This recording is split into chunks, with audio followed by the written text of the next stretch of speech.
Hello friends, NCERT classes के online platform पर आपका हार्दिक स्वागत एवं अभिनंदन है। साथियों, सीटेट का पेपर नजदीक है। आज हम लोग संस्कृत मॉडल पेपर के साथ उपस्थित हुए हैं, जिसमें कि हम संस्कृत के मॉडल पेपर जैसा प्रश्न आता है उस ढंग से प्रश्नों पर चर्चा करेंगे। पहला क्वेश्चन है, देवर्षि इत पदस्य संधि विच्छेदक अस्ति। अब आपको पता है कि जो देवर्षि है, इस देवर्षि में कौन सी संधि है? गुण संधि। इस गुण संधि का हम लोगों ने पूरा वीडियो पढ़ाया हुआ है ट्रिक के माध्यम से। अब यहाँ पर आप देखिए कि देव आपका क्या है? सार्थक शब्द है, और सार्थक शब्द के बाद अगर अर आता है तो कौन सी संधि हो जाती है? गुण संधि। सार्थक शब्द क्या होते हैं? सार्थक शब्द का मतलब होता है कुछ न कुछ अर्थ निकले। इतना आप लोगों ने समझ लिया। अब इसका विच्छेद पूछ रहा है, तो हम सार्थक शब्द को अलग कर देते हैं, उसके बाद जो बचता है वही उसका उत्तर हो जाता है। तो यहाँ पर देखिए, देव सार्थक शब्द है, अलग कर दिया, बचा क्या? ऋषि। तो आपका उत्तर कौन सा हो जाएगा? B option. एक चीज यहाँ आपसे और पूछ सकता है कि इसका सूत्र, गुण संधि का जो सूत्र है वो क्या है? तो आप बता सकते हैं आद गुण। ये होता है गुण संधि का सूत्र। अगला क्वेश्चन है, अन्वय इत पदे का संधि अस्ति। अब देखिए, अन्वय पूछ रहा है। अब अन्वय में आप देखिए, सार्थक शब्द है क्या? तो सार्थक शब्द नहीं है, सार्थक शब्द नहीं है। और यह व के पहले आधा अक्षर है क्या? तो यहाँ व के पहले आधा अक्षर है, सार्थक शब्द नहीं है। आधा अक्षर है किसके पहले? व के पहले आधा अक्षर। देखिए, व के पहले आधा अक्षर है। तो जब सार्थक शब्द न हो, य और व के पहले आधा अक्षर हो, तो जो संधि होती है, कौन सी संधि होती है? इयड़ संधि होती है। इयड़ संधि का सूत्र क्या होता है? इको यणच। इको यणच, ये सूत्र होता है। तो आपसे या तो सूत्र पूछेगा, या तो संधि का नाम पूछेगा, या संधि विच्छेद पूछेगा। तो एक चीज तो हमें क्लियर हो गया कि इसमें अन्वय में सार्थक शब्द नहीं है, व के पहले आधा अक्षर है, तो यह संधि कौन सी हो जाएगी? इयड़ संधि। यहीं पे हम लोग विच्छेद भी समझ लें। तो विच्छेद कैसे करते हैं? विच्छेद करते समय जो आधा अक्षर होता है उसे पूरे अक्षर में लिख देते हैं, साथ ही साथ व को हम चेंज किस में कर देते हैं? व रहता है तो उ में, य रहता है तो छोटी ई में चेंज कर देते हैं। तो अनु हो गया। अब बचा क्या? अनु धन अय। चूंकि व को किस में चेंज किया है? उ में। अनु धन अय, ये आपका हो गया विच्छेद। तो राइट आंसर आपका सी ऑप्शन। अगला क्वेश्चन, राम लक्ष्मणो इत्यत्र कः समासः अस्ति। राम लक्ष्मण में कौन सा समास है? अब आपको पता है कि राम लक्ष्मण में कौन सा समास होगा? द्वंद्व समास। क्यों? क्योंकि अभी आपको हम दिखाते हैं। राम लक्ष्मण लिखिए, राम लक्ष्मण के एकदम विपरीत हैं। राम शांति को प्रतीक है, तो लक्ष्मण जो है क्रोध के प्रतीक है। तो दोनों में हर एक समानता नहीं है, असमानता है। तो असमानता के कारण यहाँ पर ये क्या हुआ है? द्वंद्व हो गया है। तो राइट आंसर आपका बी ऑप्शन हो जाएगा, द्वंद्व समास। ये भी पूछ सकता है कौन सा द्वंद्व? इतरेतर द्वंद्व यहाँ पे लगा हुआ है, इतरेतर द्वंद्व से द्वंद्व समास हुआ है। नेक्स्ट, पीताम्बरः इत पदस्य विग्रह कः अस्ति। ध्यान दीजिएगा, पीताम्बर जो है दो होता है। पीताम्बर, पीताम्बरम एक होता है और दूसरा होता है पीताम्बरः। और जब पीताम्बरम रहेगा तब इसको आप लोग क्या कहेंगे? कर्मधारय समास। कर्मधारय समास। लेकिन जब विसर्ग का चिन्ह रहेगा तब यह क्या हो जाएगा? बहुव्रीहि समास। ये सबसे बड़ा है। और जब इन दोनों विकल्प में चुनना हो तब आपको किसको बताना है? बहुव्रीहि समास को बताना है। बहुव्रीहि समास क्या होता है? जो अन्य पद की विशेषता बताता है। अन्य पद की विशेषता का मतलब तीसरा पद प्रधान हो। यहाँ पर पीताम्बर है, अर्थात पीले वस्त्र वाले किसकी बात की जा रही है? श्री कृष्ण की बात की जा रही है। श्री कृष्ण का जो वस्त्र था वो पीला था, इसलिए उन्हें पीताम्बर भी कहा जाता था। इतना आप लोगों ने समझ लिया। अब इसका पूछ रहा है क्या? विग्रह पूछ रहा है। तो बहुव्रीहि समास का जो विग्रह होता है क्या होता है? पीतम अंबरम यस्य स, अर्थात पीला वस्त्र है जिसका, वह कौन है? श्री कृष्ण जी हैं। और बहुव्रीहि समास, तो उत्तर आपका बी ऑप्शन होगा। नेक्स्ट, हरये रोचते भक्ति इत्यत्र हरये इत पदे चतुर्था विभक्ते सूत्रम किम। इसमें हरये रोचते भक्ति में जो हरये पद में चतुर्थी विभक्ति है, ये किस सूत्र से हुआ है, ये आपको बताना है। अब देखिए, हरि को रोचते मतलब पसंद है। क्या पसंद है? भक्ति पसंद है। तो रुच धातु का प्रयोग किस सूत्र से होता है? रुच धातु रोचते के योग में जब कोई चीज अच्छी लगती है तो उस सूत्र में हम लोग रुच्यर्थानाम प्रियमाण सूत्र का प्रयोग करते हैं। अर्थात जो भी हमको अच्छी लगे उसके अर्थ में हम रुच्यर्थानाम प्रियमाण सूत्र का प्रयोग करते हैं। तो रुच्यर्थानाम प्रियमाण सूत्र से यहाँ पे चतुर्थी विभक्ति हुई है। अगला क्वेश्चन, अक्षणाकार मतलब, अब अक्षणाकार इसमें तृतीया विभक्ति केन सूत्रेण भवत, मतलब जो तृतीया विभक्ति है वो किस सूत्र से हुई है? चूंकि अंग में विकार हुआ है, और जब अंग में विकार होता है तो कौन सा सूत्र लगता है? एनांग विकार। तो उत्तर कौन सा हो जाएगा? बी ऑप्शन हो जाएगा, एनांग विकार तृतीया विभक्ति, मतलब एनांग विकार सूत्र से तृतीया विभक्ति हुई है अक्षणाकार में। तो राइट आंसर बी ऑप्शन हो जाएगा। चूंकि ये आंख से काना, तो आंख से काना शारीरिक विकार हो रहा है, अंग का विकार हो रहा है, इसलिए एनांग विकार सूत्र लगा हुआ है। अगला क्वेश्चन, गत्वा इति पदे कह प्रत्यय अस्ति। अब देखिए, हमने ट्रिक बताया है कि जब त्वा आएगा तो कौन सा प्रत्यय हो जाएगा? त्वा प्रत्यय हो जाएगा। अब त्वा प्रत्यय क्यों? क्योंकि इसमें आपका क हट जाता है, बचता क्या है? सिर्फ त्वा बचता है। तो उत्तर आपका कौन सा हो जाएगा? C option. किस सूत्र से क हटता है? तो एक सूत्र है लसक को तद्धिते, लसक को तद्धिते सूत्र से ये आपका आधा क हट जाता है, ओनली बचता है वा, त्वा, और ये त्वा में जो गत्वा है इसमें त्वा प्रत्यय है। अगला क्वेश्चन आपका है, पठन इत पदे कह प्रत्यय प्रयुक्त। अब देखिए, यहाँ पे पठन लिखा हुआ है और पठन में आप देख रहे हैं क्या बच रहा है? अन। और हमने आपको बताया हुआ है कि अगर अन बचता है तो वहां पे कौन सा प्रत्यय होता है? सत्य प्रत्यय होता है। और जब आन बचता है या मान बचता है, आन मान बचने पर सानच प्रत्यय हो जाता है, और ये दोनों जो है लट लकार को बताते हैं वर्तमान काल में। तो अब यहाँ पे अन बच रहा है, इसलिए आपका सत्री प्रत्यय हो जाएगा। अगर आन या मान बचता तो सानच प्रत्यय हो जाता है, और दोनों अगर जिस क्रिया में लग जाते हैं वो हमेशा लट लकार का और वर्तमान काल की बात करता है। नेक्स्ट क्वेश्चन है, अस्मत् शब्दस्य पंचमी विभक्ते एक वचने किम रूपम भवत। तो अस्मत् का जो पंचमी विभक्ति का एक वचन का रूप है वो मत होता है। राइट आंसर आपका ए ऑप्शन हो जाएगा। अगला है आपका, नदी शब्दस्य प्रथमा विभक्ते बहुवचने किम रूपम भवत। और नदी का जो बहुवचन रूप होता है प्रथमा विभक्ति का वो नद्य होता है। इसका चलता है नद्य, नदी, नद्यो, नद्य। ये आपका हो जाएगा A option is the right answer. ये इकारांत स्त्रीलिंग का है।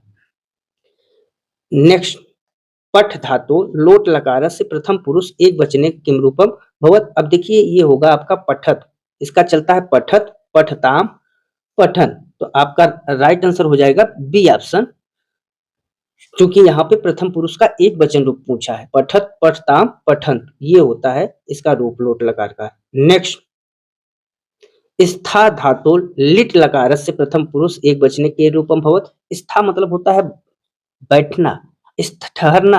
अब देखिए, ठहरने के रूप में हम लोग कैसे ले चलेंगे? स्थायस्ति, स्थास्यतः, स्थास्यन्त। तो यहाँ पर जो उत्तर हो जाएगा आपका बी ऑप्शन ही सही हो जाएगा, स्थास्यति। नेक्स्ट क्वेश्चन है, अनुगच्छत में आपको उपसर्ग बताना है, और इसके लिए हमने बताया हुआ है कि आपको जब उपसर्ग बताना हो तो पीछे से मुख्य शब्द निकाल लीजिए। और यहाँ पर मुख्य शब्द कौन सा है? गच्छ, गच्छत आपका मुख्य शब्द हो गया। अब गच्छत जब मुख्य शब्द हो गया तो बचा क्या? सिर्फ अनु, और ये आपका क्या हो गया? उपसर्ग। संस्कृत में टोटल 22 उपसर्ग होते हैं, तो आपका सी ऑप्शन सही हो जाएगा। और ये गच्छत जो है गम धातु से बनी हुई है वर्तमान काल में। नेक्स्ट है आपका, अष्टविंशत इत संख्यायाम कृते संख्या अस्त। अब विंशत मतलब आपको पता है 20 होता है, अष्ट मतलब 8। अब जब अष्टविंशत की बात कर रहा है, दोनों को जोड़ दीजिए और ये टोटल हो जाएगा कितना? 28। राइट आंसर आपका बी ऑप्शन। नेक्स्ट क्वेश्चन, विच्छात पत्रम पतत इत्यत्र विच्छात इत्य पदे का विभक्ति अब देखिए यहाँ पर पत्रम पतत मतलब पेड़ से पत्ता गिरता है, यहाँ पे क्या आ रहा है, अपादान कारक। किस सूत्र का प्रयोग हुआ है, ध्रुवम पाए अपादान। राइट आंसर कौन सा हो जाएगा, सी ऑप्शन पंचमी विभक्ति। अगला क्वेश्चन है व्याकरण से है और सॉरी शिक्षण से संबंधित प्रश्न है, और शिक्षण का जो पहला प्रश्न है, उच्च प्राथमिक स्तरे भाषा शिक्षण से मुख्य उद्देश्य किम अस्ति, मतलब जो भाषा शिक्षण का मुख्य उद्देश्य आपको बताना है क्या होता है। यहाँ पर जो आपका कीवर्ड्स है उसको भी देखना है, बच्चे के हित को भी देखना है और उत्तर को सही करना है। यहाँ पर देखिए कंठस्थीकरणम है, याद करने की बात कर रहा है, इसलिए आपका उत्तर गलत हो जाएगा। जो व्याकरण भाषा शिक्षण का मुख्य उद्देश्य होता है अभिव्यक्ति शक्ति विकास है, मतलब अभिव्यक्ति शक्ति का क्या होना चाहिए, विकास होना चाहिए, रचनात्मकता बढ़नी चाहिए, भाषा के प्रयोग की क्षमता रचनात्मक होनी चाहिए। तो बी ऑप्शन आपका सही हो जाएगा। सी में देखिए कवि नाम स्मरणम, कवियों के नाम याद करने की बात कर रहा है और कठिन शब्दों को लिखने की बात कर रहा है, दोनों आपका गलत हो जाएगा। नेक्स्ट है छात्रेषु पठन कौशलस्य विकासार्थम किम सर्वाधिक कम महत्वपूर्णम अस्ति, मतलब जो पठन कौशल है उसके विकास के लिए सबसे सर्वाधिक और महत्वपूर्ण कौन सा है ये आपको बताना है। तो सस्वर वाचनम गलत है, अर्थबोधेन स पठनम मतलब ऐसा पढ़ना जो कि आप केवल पढ़ ही नहीं रहे हैं उसके अर्थ को भी समझ रहे हैं, तो वो पठन कौशल के विकास में महत्वपूर्ण भूमिका निभाता है। आपका उत्तर बी ऑप्शन हो जाएगा। नेक्स्ट आगमन विधि इत्यस्मिन् किम क्रियते, आगमन विधि के लिए हम लोगों ने बहुत बार चर्चा कर लिया है। आगमन विधि में पहले क्या होता है, पहले उदाहरण मतलब प्रथमा उदाहरण होता है, उसके बाद फिर आपका क्या होता है नियम, उसके बाद नियम। अब देखिए प्रथमतः नियम नियमा है इसलिए गलत हो जाएगा, प्रथमतः मतलब पहले उदाहरणान तियन्ते ततः नियमा निगम्यन्ते, मतलब पहले आपको उदाहरण देना होगा फिर उसी पे आधारित बाल केंद्रित विधि के अंतर्गत आप नियम प्रस्तुत करें तो वो आगमन विधि कहलाता है। इसको बाल केंद्रित विधि के नाम से भी हम लोग जानते हैं। नेक्स्ट क्वेश्चन उपचारात्मकम शिक्षणम किमर्थम क्रियते, मतलब जो रेमेडियल टीचिंग है उपचारात्मक शिक्षण है उसका प्रयोग हम लोग कब करते हैं, तो जब आप निदानात्मक परीक्षण करते हैं। निदानात्मक परीक्षण क्या होता है, निदानात्मक परीक्षण में आप समस्या को की समझ प्राप्त करते हैं, मतलब समस्या को पकड़ते हैं, समस्या की जानकारी आप निदानात्मक परीक्षण से पकड़ते हैं, और जब समस्या पकड़ में आ जाती है तो इस समस्या को दूर करने के लिए आप क्या करते हैं, उपचारात्मक शिक्षण का प्रयोग करते हैं। तो छात्राणाम त्रुटिनाम निवारणार्थम, मतलब छात्रों की जो त्रुटियां हैं उनके निवारण के लिए हम लोग क्या करते हैं, उपचारात्मक शिक्षण का प्रयोग करते हैं, और यही आपका उत्तर सही हो जाएगा। जैसे थोड़ा सा एग्जाम्पल के रूप में समझ लीजिए, अगर आपको बुखार हुआ है, बुखार के भी कई टाइप हैं, तो आप जब डॉक्टर के पास जाएंगे तो वो चेक करेगा क्या मलेरिया है, क्या टाइफाइड है या वायरल फीवर है, ये डॉक्टर समझेगा। अब डॉक्टर ने जो समझ प्राप्त की, मान लीजिए वायरल फीवर का इस समय चल रहा है, तो उसने अगर ये सोच लिया कि वायरल फीवर है, तो डॉक्टर क्या करेगा, ये डायग्नोस्टिक सिस्टम के अंतर्गत आ गया कि समस्या आपकी पकड़ ली कि आपको वायरल फीवर है। अब उपचार के लिए क्या करेगा, वो वायरल फीवर की दवाई आपको देगा, जो कि उपचारात्मक शिक्षण हो गया। सेम यहाँ भी वही प्रोसेस है। अगला क्वेश्चन बहुभाषिकता कक्षायामस्ति, बहुभाषिकता देखिए हम लोगों ने बहुत बार चर्चा किया है, और जहां भी आप सब बहुभाषिकता को देखें इसको एक संसाधन के रूप में आपको मानना है, न कि बाधा के रूप में। अब देखेंगे कोई भी आप देखिए ऑप्शन, सब में समस्या लिखा होगा लेकिन एक ही ऑप्शन ऐसा है जिसमें रिसोर्स लिखा है, संसाधन लिखा है। आंख बंद करके बिना पढ़े उत्तर आप सही कर दीजिए, क्योंकि बहुभाषिकता कक्षा में संसाधन का कार्य करती है, न कि समस्या का, न तो बाधा का और न ही भ्रम के कारण का। अगला क्वेश्चन भाषा अर्जनम भाषा अधिगमः च इत्यनयो मुख्य भेदः कः, देखिए भाषा अर्जन और भाषा अधिगम में मुख्य भेद क्या है इसको आपको बताना है।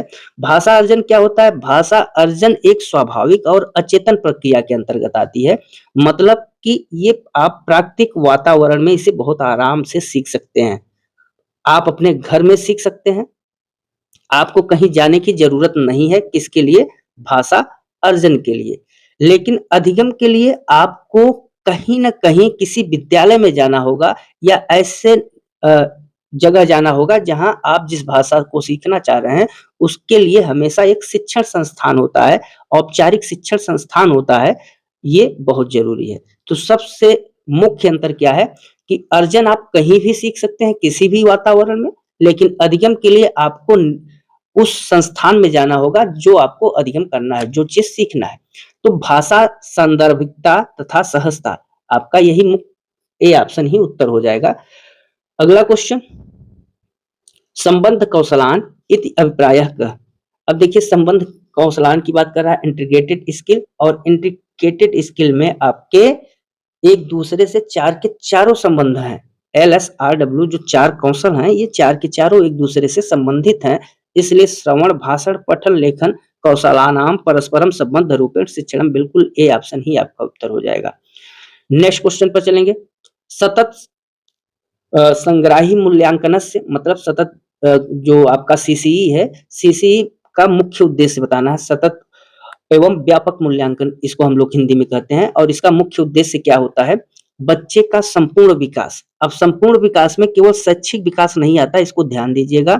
शैक्षिक के साथ साथ सह शैक्षिक मतलब उसके परिवेश, प्राकृतिक वातावरण, सबको, भावात्मक पक्ष, मनोक्रियात्मक पक्ष, सबको साथ लेके चलना। तो शैक्षिक प्लस सह शैक्षिक दोनों का विकास कहाँ होता है, आपके सतत एवं व्यापक मूल्यांकन में। इसीलिए इसको एक कोड लाइन में हम लोग क्या कहते हैं, बच्चे का सर्वांगीण विकास के लिए मूल्यांकन कौन करता है, सीसीई। और यहाँ देखिए बी ऑप्शन में लिखा हुआ है, छात्रस्य सर्वांगीण विकासस्य मूल्यांकनम, मतलब छात्रों के संपूर्ण विकास का मूल्यांकन। नेक्स्ट क्वेश्चन, संस्कृत शिक्षण प्रत्यक्ष विधि इत्यस्य मुख्य नियम का। अब देखिए जो प्रत्यक्ष विधि है इसको हम लोग इंग्लिश में डायरेक्ट मेथड कहते हैं, और प्रत्यक्ष विधि, इसमें क्या होता है कि मातृभाषा का प्रयोग नहीं होता है, यही इस विधि का मुख्य अंतर है। इसमें ध्यान दीजिएगा कि मातृभाषा का प्रयोग नहीं होगा, क्योंकि यहाँ पर आप संस्कृत सीख रहे हैं, तो जब प्रत्यक्ष विधि आप पढ़ाएंगे तो आपको संस्कृत में ही सारे कार्य करने होंगे। तो देखिए पहला ही ऑप्शन में मातृभाषा प्रयोग न कृत्य, ये आपका मातृभाषा इसमें प्रयोग नहीं होगा। इंग्लिश सीखेंगे तो इंग्लिश में ही सारा प्रत्यक्ष विधि चलेगा, डायरेक्ट मेथड। हिंदी के लिए हिंदी में ही, तो ये होता है, उसमें मातृभाषा प्रयोग आप नहीं कर सकते। अगला क्वेश्चन है, छात्र से लेखन कौशल से मूल्यांकनार्थ का पद्धति सर्वोत्तमा। अब देखिए लेखन कौशल के लिए सबसे अच्छा क्या होगा, तो श्रुत लेख, ये लेखन की कला तो है, लेकिन इससे भी अच्छा है स्वयं से मतलब खुद से अनुभवानाम लेखना, मतलब स्वयं का जो अनुभव है, स्वयं का जो विचार है, उस विचार और अनुभव को आप स्वतंत्र रूप से लिखिए, ये मूल्यांकन के लिए सबसे अच्छी विधि मानी जाती है। तो उत्तर आपका बी ऑप्शन हो जाएगा। नेक्स्ट, पोर्टफोलियो इत कस्य साधनमस्त। देखिए पोर्टफोलियो के बारे में हम लोग कई बार चर्चा कर चुके हैं। पोर्टफोलियो क्या होता है, बच्चे का जो क्रमिक विकास है, साल भर का जो क्रमिक विकास होता है बच्चे के, उसका एक डेटा होता है, साल भर का क्रमिक विकास का डेटा होता है। अब क्रमिक विकास का मतलब जो भी बच्चा साल भर अच्छा कार्य करता है उसे डेट बाय डेट इसी क्रमबद्ध फाइल में रख दिया जाता है, जिसे हम लोग एक नाम देते हैं पोर्टफोलियो, और आपका उत्तर ए ऑप्शन सही हो जाएगा, छात्र से क्रमिक विकास से अभिलेखनस। नेक्स्ट क्वेश्चन, कश्चन छात्र वाचने समस्यायाम अनुभवत, मतलब रीडिंग डिफिकल्टी, पठन में अक्षमता हो रही है, ऐसा स्थिति का कथ्यते, इसको हम लोग डिसलेक्सिया कहते हैं, पठन विकार। जो डिस्ग्राफिया है ये लेखन विकार से संबंधित है। डिस्कैलकुलिया आपका किससे संबंधित है, गणित से।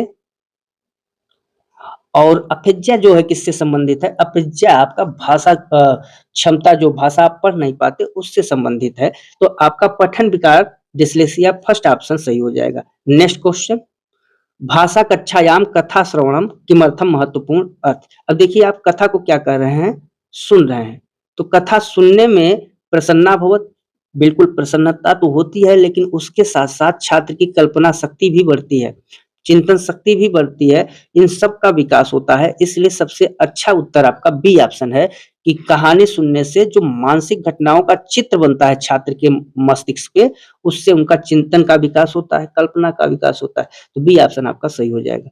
नेक्स्ट, त्रिभाषा सूत्रम अनुसारम प्रथम भाषा का भवत। देखिए त्रिभाषा सूत्र जिसको हम लोग थ्री लैंग्वेज फार्मूला कहते हैं, इसमें प्रथम जो भाषा है प्रथम भाषा के अंतर्गत आती है आपकी मातृभाषा। ये प्रथम भाषा, इसको हम लोग क्षेत्रीय भाषा भी कहते हैं, मातृभाषा या क्षेत्रीय भाषा। द्वितीय भाषा के रूप में हम लोग क्या करते हैं, इसको प्रादेशिक भाषा भी आप लोग कह सकते हैं। द्वितीय भाषा में हम लोग क्या करेंगे, उस हिंदी, और तृतीय में संस्कृत या कोई भी आप एक भाषा ले सकते हैं। ये त्रिभाषा सूत्र का फार्मूला है। तो इसमें जो प्रथम भाषा पूछा है, आप सी ऑप्शन को उत्तर करेंगे, मातृभाषा अथवा क्षेत्रीय भाषा। आज का जो लास्ट क्वेश्चन है, छात्राणाम शब्दावली वर्धनाय सर्वाधिकम प्रभावकारी साधनम किम, मतलब शब्दावली के बढ़ोतरी के लिए सबसे प्रभावकारी साधन कौन सा है? तो रटना साधन के अंतर्गत नहीं आता है, इसलिए गलत हो जाएगा। संदर्भे नूतन शब्दानाम अर्थ, देखिए हर एक शब्द का अर्थ का अनुमान लगाना इससे सबसे अच्छा होता है आपका, और इसका प्रयोग करना शब्दावली को बढ़ाने का सबसे अच्छा तरीका माना जाता है। तो उत्तर आपका बी ऑप्शन हो जाएगा। अब यहाँ पर देखिए कठिन शब्दानाम पुनः पुनः लेखनम, इसको भी हमने नेगेटिव में ही शामिल किया हुआ। अब नियम पुस्तकायाम पठनम, ये भी आपका गलत ही है। तो उत्तर कौन सा है? आपका बी ऑप्शन। तो साथियों, ये व्याकरण और शिक्षण संस्कृत के दोनों से संबंधित महत्वपूर्ण प्रश्न थे। आपके उच्च प्राथमिक स्तर और प्राथमिक स्तर दोनों के लिए महत्वपूर्ण है, इसलिए आप सभी लोग सीटेट के पेपर को देखिएगा। गद्य पद्य पे आधारित जो प्रश्न आते हैं उन पर भी हम लोग चर्चा करेंगे। तो आज के लिए इस वीडियो में बस इतना ही, मिलते हैं अगले वीडियो में। तब तक के लिए जय हिंद, जय भारत, वंदे मातरम।